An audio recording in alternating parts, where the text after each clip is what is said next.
ministry. He saw the miracles that Jesus performed. He heard the prophecies, and he saw the persecution. And Thomas says, I need to see that for myself.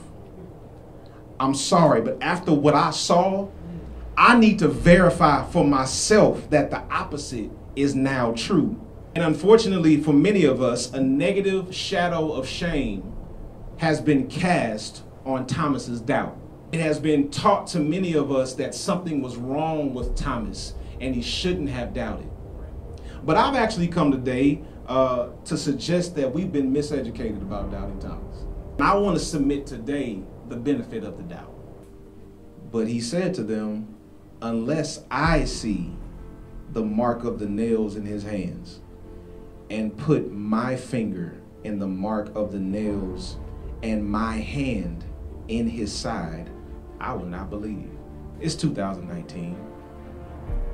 So it's common knowledge that the sun is the center of our solar system. Although the flat earthers are kind of making a comeback, we're all, I think in this room, pretty clear that the earth is round. This is not groundbreaking information today. But as a human race, nothing can expose the irony of our intellectual development like reviewing the course of history. Because oftentimes, information that is assumed to be true in the present was once condemned in our past. The Italian astronomer Galileo, who was known in Western society as the father of modern science, Galileo made a major fuss in the 17th century by arguing that the Earth is not the center of the solar system. He made a fuss by arguing that the Earth is not the center of the solar system. We all know that the Earth is not the center of the solar system. But 400 years ago, when he said it, he made a fuss. And the church, which controlled not only spiritual power, but political power of the day, put him on trial for heresy. Because many of us can recall at some point in our lives where either we or someone we knew was shamed, silenced, and condemned for expressing doubts. Faith says, I won't stop serving even when I doubt. Faith says, I won't stop hoping even when I doubt. Faith says, I won't stop loving even when I doubt.